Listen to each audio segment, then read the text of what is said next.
Hello दोस्तों, आप सभी का स्वागत है हमारे चैनल एग्ज़ाम वाणी में। मैं राधिका गर्ग आज आप सबके साथ जुड़ी हूँ पीजीटी कंप्यूटर साइंस के पेपर के साथ।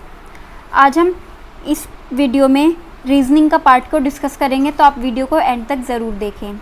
हमारे पास सबसे पहला क्वेश्चन है, विवेक goes 30 meters north.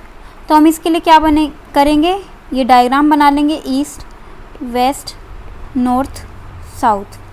30 meters north मतलब अगर उसकी पोजीशन यहाँ पर है तो वो नॉर्थ में कितना चला है, 30 meter. Then turns right and walks 40 meter. इसका राइट क्या होगा, जब ये नॉर्थ साइड में जा रहा है ईस्ट, तो यहाँ पर कितना चला है, 40 मीटर। फिर से राइट टर्न किया और 20 मीटर। इसका राइट क्या होगा, साउथ डायरेक्शन में, मतलब यहाँ पर 20 मीटर चला है। और उसके बाद फिर से राइट टर्न किया और 40 मीटर। देन राइट में क्या होगा, वेस्ट में, और फिर से 40 मीटर। तो अब हमें बताना है कि ओरिजिनल पोजीशन से वो कितनी दूर है।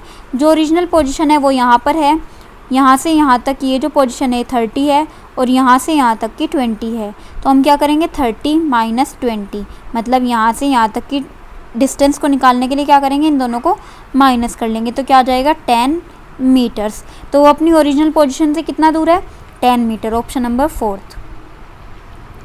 नेक्स्ट हम देखते हैं, in a certain code like P means chilli is green, tick he means white flowers, P nit he means flowers are fruits, how will you write white in that code. हमें बताना है कि white उस code में कैसे लिखेंगे।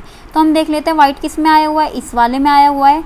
तो या तो इसमें टिक है वाइट या फिर ही है वाइट। अब हम देखते हैं टिक और ही में से कौन सा एक कॉमन है। इसमें कॉमन है ये ही में यहाँ पर क्या आया हुआ है, फ्लावर, तो इसका मतलब क्या है, ही का मतलब है फ्लावर। और टिक बचा है तो उसका मतलब क्या होगा, वाइट। तो हमारा जो ऑप्शन नंबर 3 है वो सही हो जाएगा, टिक। नेक्स्ट क्वेश्चन देखते हैं हम, study the information carefully and answer the question that given below. हमें इस इन्फॉर्मेशन को पढ़ना है, इस क्वेश्चन का आंसर देना है। ये 7 दोस्त हैं, ये सर्कल में बैठे हैं सेंटर की तरफ फेस करके। मतलब अगर ये सर्कल है तो सेंटर ये है, तो ये किसका फेस इधर है, इधर की साइड इनका फेस है। 7, ये 7 दोस्त बैठे हैं। फिर हम देखते हैं V is second to left of R। तो मान लेते हैं कि अगर R यहाँ पर है तो इसका सेकंड लेफ्ट क्या होगा, यहाँ पर होगा, V बैठा है यहाँ पर।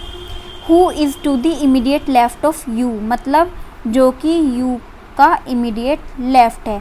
तो R कौन कहाँ पर बैठा है, U के इमीडिएट लेफ्ट में। फिर है P is third to left of T, मतलब P अगर यहाँ पर है तो उसका 1, 2 और 3 इमीडिएट क्या होगा, third to left of T के थर्ड नंबर पर लेफ्ट में। फिर उसके बाद Q is between S and T, Q जो है S और T के बीच में है।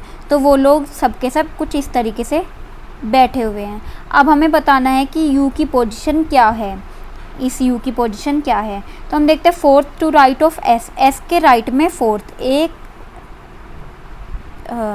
इसका जो राइट है ये होगा 1, 2, 3 और 4, तो ये सही है। To the immediate left of R का इमीडिएट लेफ्ट क्या है, P, तो ये नहीं होगा। बिटवीन A एंड S, इसमें A की बात ही नहीं कही गई है तो ये हम नहीं बता सकते। To the immediate right of P के इमीडिएट राइट में कौन है, R है, तो ये भी नहीं होगा। तो हमारा ऑप्शन नंबर 1 इसमें सही हो जाएगा।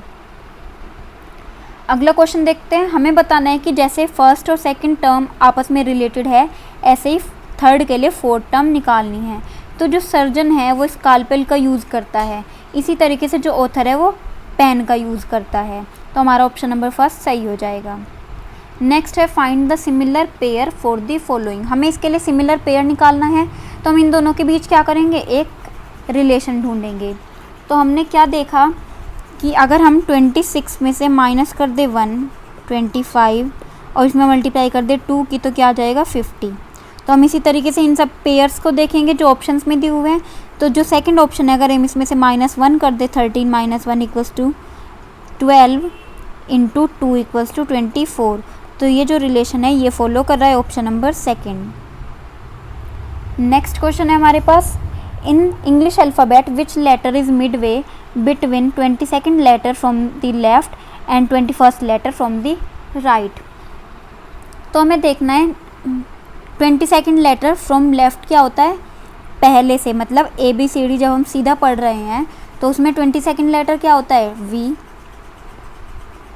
फिर हमें देखना है 21st letter from the right. अब जब हम राइट से पढ़ते हैं तो इसके लिए आपको क्या याद रखना है, 26 माइनस जो हमें नंबर दिया हुआ है 21 और इसमें +1 कर देंगे तो हमारे पास क्या आ जाएगा 6। तो इसका मतलब क्या होगा, राइट साइड से 21st लेटर क्या होगा 6 पर, मतलब F।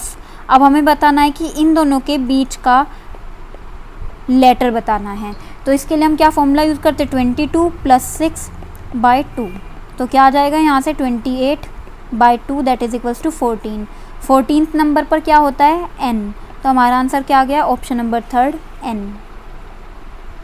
Choose most appropriate option.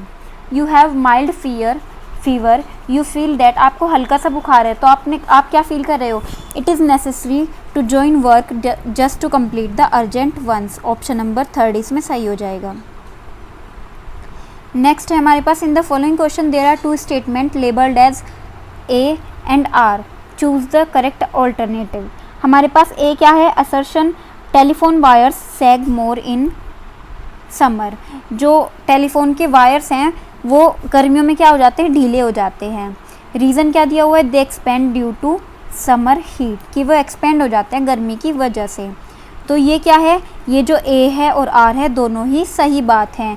जो रीज़न है इसके लिए सही दिया हुआ है कि वायर क्यों ढीले हो जाते हैं, क्योंकि बहुत ज़्यादा हीट होती है। तो इसलिए इसमें ऑप्शन नंबर 4 सही हो जाएगा। Both A and R are true and R is the correct explanation of A। Next है, you are given 3 statement and 3 conclusion. Choose the statement comment that about conclusion from the given options below. अब हमारे पास 3 statement क्या हैं, सम paste are brush, मतलब इसके लिए Venn diagram बना लेंगे हम, ये पेंट है और ये ब्रश है। नो ब्रश इज़ टावल, तो इसका मतलब टावल अलग हो गया। ऑल टावल्स आर सोप्स, तो मतलब ये हो गया। तो अब हम देखते हैं इसके लिए कंक्लूज़न क्या है, सम सोप्स आर ब्रशेज़। हमें इसके बारे में कोई इन्फॉर्मेशन नहीं दी हुई है तो ये हो भी सकता है और नहीं भी। सम पेस्ट आर टावल, ये नहीं होगा। फिर नो सोप इज़ ब्रश, इस बारे में भी हमें नहीं बताया कि वो सम सोप ब्रश हैं या फिर कोई भी सोप ब्रश नहीं है। तो क्या हो सकता है, आइदर फर्स्ट और third follows, option number 4। Next है हमारे पास, in a class of 100 students 63 like ice cream, 76 like cold drink, how many of them like both. तो हमें बताना है कि दोनों जो चीज़ें हैं वो कितने बच्चों को पसंद है। तो हम इसके लिए क्या फॉर्मूला यूज़ करेंगे, A union B equals to A plus B minus A intersection B। तो हमें निकालना है यहाँ पर A इंटरसेक्शन B। हमारे पास A यूनियन B कितना है, total number of students 100, A है 63 और B है 76 और इसको मान लेते हैं हम X। तो हम क्या करेंगे, इसको इधर ले जाएंगे तो X equals to 139 minus 100 that is equals to 39। तो हमारे पास क्या आंसर आ गया, ऑप्शन नंबर A 39। नेक्स्ट है, you are given a statement and 2 conclusion. Choose the comment about conclusion from the given option below. तो हमारे पास क्या स्टेटमेंट है, ऑल एक्टर्स आर सिंगर्स। तो जो सारे एक्टर हैं वो क्या हैं, सिंगर हैं। Then all players are actors, मतलब सारे जो प्लेयर है वो एक्टर है। तो हमारे पास कुछ इस तरीके का वेन डायग्राम बन के आ जाएगा। अब इसके लिए कंक्लूजन देखते हैं, ऑल प्लेयर्स आर सिंगर्स। देखिए सारे जो प्लेयर है वो सिंगर हैं तो पहला सही है।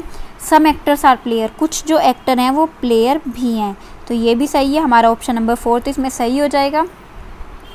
Both conclusion first and second follows. Next है हमारे पास, यहाँ पर हमें मिसिंग करेक्टर बताना है।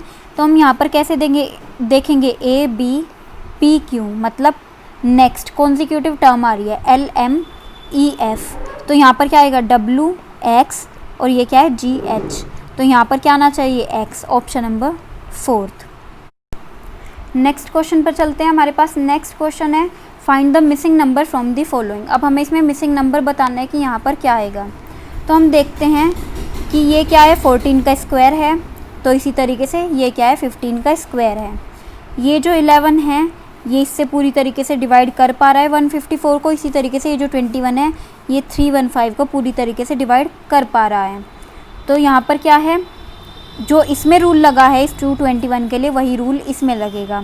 तो हमने देखा कि जब हम 196 + 11 + 14 कर लेते हैं तो हमारे पास क्या आ गया है 221, इन तीनों को ऐड करने के बाद। तो हम यहाँ पर भी इन तीनों को ऐड कर लेंगे, 15 + 21 + 225, तो हमारे पास क्या आ जाएगा 261। ऑप्शन नंबर ए हमारा सही हो जाएगा। नेक्स्ट हमें यहाँ पर मिसिंग नंबर बताना है कि यहाँ पर क्या आएगा। तो हमने देखा ये ऑड टर्म्स हो रही हैं 1, 3, 5, 7, 9, तो यहाँ पर क्या आएगा 11, फिर इंटू 2 होता जा रहा है, 2 दूनी 4, दूनी 8, दूनी 16, दूनी 32, दूनी 64, तो हमारे पास क्या आंसर आ गया है 11/64। ऑप्शन नंबर 3 हमारा सही हो जाएगा यहाँ पर।